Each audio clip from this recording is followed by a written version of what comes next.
Welcome to tonight's 5 on 5. I'm here with Andrew Gast, the new general manager of Mt Ashland ski area. Andrew, thank you for being here. Yeah, I really appreciate it. Thanks for having me. Yeah. So first question, your first season has had plenty of powder, to say the least. How has your first season been so far? It's been fantastic. You know, the snow is something that we always hope for, but the other thing that's really shown up this year has been the community support. From the first day that we were open, folks have showed up to ski and snowboard, and the learners that we're having this year, first timers, is just exceptional. Yeah, are you from Southern Oregon originally? Where are you from originally? No, I'm not. I'm actually from Georgia, from Athens, Georgia. I've worked at a number of different ski mountains across the West, and we moved here about 6 years ago. What were you up to before being named GM at Mt Ashland? Yeah, so I had retired from the ski business about 6 years ago. We moved here for my wife's job, and I've been working at SOU for their fundraising division for the past about 5 years. And then what made you want to be the next GM at Mt Ashland?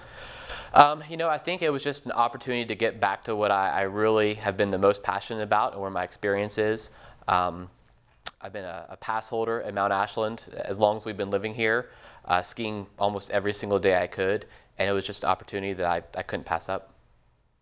What would you say have been the biggest challenges so far for the mountain? You know, I think just having snow is always a challenge. This year we've had an abundance of snow, but the weather that's come in has been a little different than the past years. We've had a lot of wind events, and unfortunately we have to close on those days. But the other challenge we always have is just infrastructure, having all of our machines running smoothly and keeping them safe. And I think that's just one of those things that as an older mountain, as a smaller mountain, we deal with. But our team's done a really good job on keeping those machines, getting them repaired as quick as they can. But yeah, I think those wind events were really the biggest challenge that we've had. Now, we last reported that the season one extended until tentatively April 23rd. What are the chances we see another extension? You know, April 23rd is going to be our closing day. There's three things that we really look at as far as how long we can keep the mountain open. One is, do we have snow? And that's something we do have. The other two are, you know, will the community show up? Are we going to have customers those days? And then the third is, can we staff it? So as we get more and more into the spring, our staff starts to go to their summer jobs. So it becomes a little bit more difficult to staff a smaller mountain into those later months. And you know, as it gets nice in the valley, we do lose customers to mountain biking and fishing, those activities. So we'll stay open as long as it's feasible, but that April 23rd date is going to be our closing day this year. More from Andrew Gast when we come back.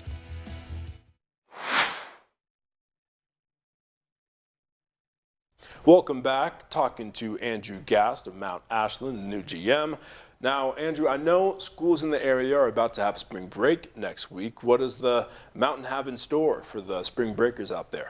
Yeah, so we're going to have a theme day, at least every day during spring break. We're going to kick it off with an SOU Raiders Day. It's an event that used to be really popular in the 80s. We're bringing it back. And then there's going to be costume days every single day that we're open, so we'll be giving out prizes to the best costumes. And then spring break will wrap up on April 1st with our annual Dummy Downhill. Very cool. And I know it's a little far away, but the 60th anniversary is next year. Any plans for that already in the works?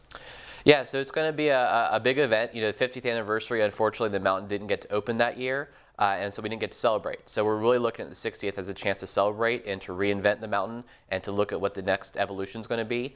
And it's a chance to really look at what's the next round of infrastructure and how can we best support the lodges and the lifts and the terrain that we have.